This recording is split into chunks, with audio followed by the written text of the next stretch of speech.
Que la paix soit sur vous, en vous et autour de vous.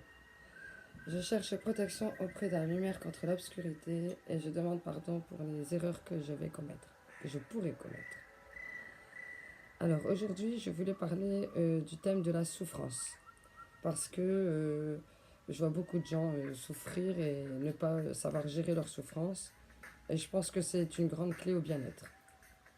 Donc la première chose que je voulais dire, c'est que la souffrance, il faut savoir l'accueillir bras grands ouverts, même lui sourire, l'écouter, la comprendre, savoir. En fait, c'est comme quelque chose qui frappe à la porte et qu'on ne veut pas lui ouvrir parce qu'on a peur.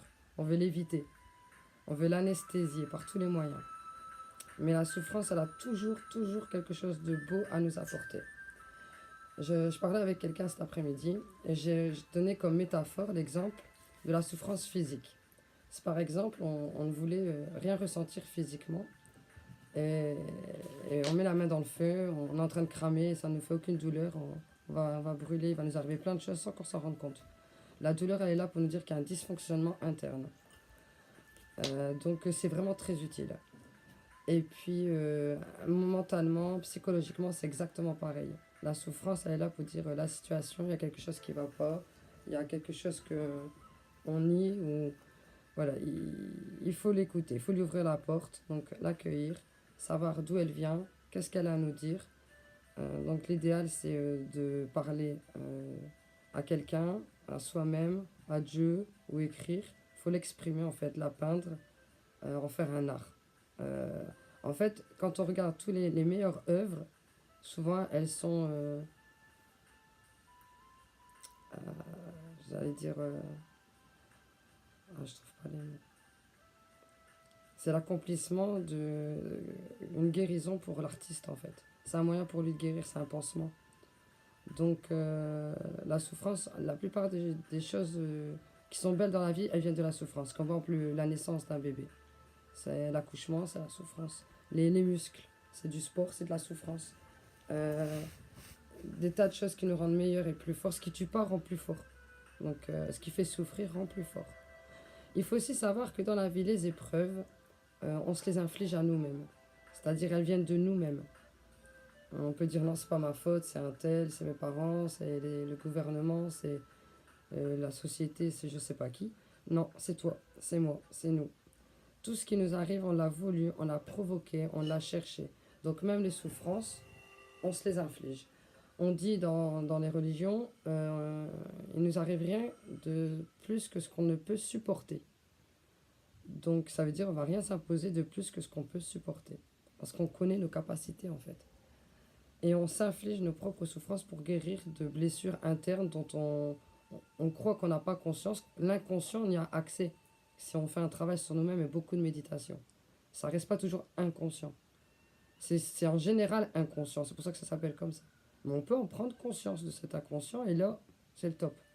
Donc pour ça, il faut méditer. C'est pour ça que dans les religions, il y a toujours un appel à la méditation.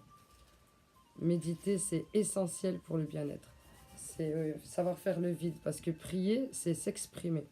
C'est parler. Donc, quel que soit le Dieu que tu pries, c'est la même chose. Tu pries à un être invisible en quel tu crois. Donc, si tu parles à un psy, comme je dis toujours, les psys, c'est pour les non-croyants. Parce qu'ils ne parlent pas eux tout seuls. Et parler tout seul sans être croyant, il faut être très lucide et très intelligent pour oser le faire. Et parce que c'est utile. Parce que quand on parle, on fait avec les mots des actions. Ils deviennent des... Les mots sortent et ça devient une action. Comme le pouvoir des mots sur l'eau, le pouvoir des mots sur les aliments. Donc dès qu'on parle, qu'on prie, on lance un message à l'univers. Déjà par la pensée, ça a un effet. Donc par la parole, ça multiplie les effets de ce qu'on veut. C'est pour ça que la prière, ça fonctionne. Parce qu'on désire, on veut, on demande très fort. Et plus on croit qu'on va avoir, mais plus on a de chance de l'avoir. Chance de l'avoir. Donc voilà, la souffrance, on se l'inflige. Elle est là pour nous guérir. C'est un signal d'alarme qui nous dit qu'il y a quelque chose qui ne va pas. Donc le fait de la nier, de l'anesthésier, de se dire plus tard j'irai la voir, plus tard, eh ben ça va pas, ça va pas vous aider. Voilà, donc c'était mes conseils pour la souffrance. C'était une esquisse, parce que c'est une improvisation. J'aimerais bien faire une vidéo un peu plus, comment dire, approfondie sur le sujet avec des notes, des citations comme d'habitude. Mais j'avais très envie de faire une esquisse sur ce sujet. Parce que je vois trop de gens qui souffrent et qui veulent pas accepter. Hein. Ça les embête de souffrir alors que non. Moi, je me souviens, comme je disais, une des souffrances physiques qui est difficile, c'est par exemple pour l'accouchement. Je me souviens que quand j'étais préparée, eh ben, j'accueillais la, la- la souffrance et du coup, je la gérais bien. Et avec les années, j'ai fait ça pour plein de choses physiquement. Donc, le dentiste, les côtes cassées, il y a plein de choses. Tu peux méditer pour intérioriser en acceptant. Et plus tu vas lutter en disant je veux pas avoir mal, je veux pas avoir mal, je veux pas avoir mal, plus c'est là que tu souffres en fait. Donc dans la vie c'est pareil. Plus tu vas renier tes souffrances et plus tu vas te les prendre en pleine figure tout le temps. Et tu veux pas les comprendre, tu veux pas leur parler, tu veux pas les comprendre. Donc tu souffres et tu souffres et tu souffres en boucle. Et t'avances pas. Donc voilà. Écoutez votre souffrance, accueillez-la. Et je vous dis à bientôt, Inch'Allah. Paix sur vous, en vous et autour de vous. Et gardez le sourire.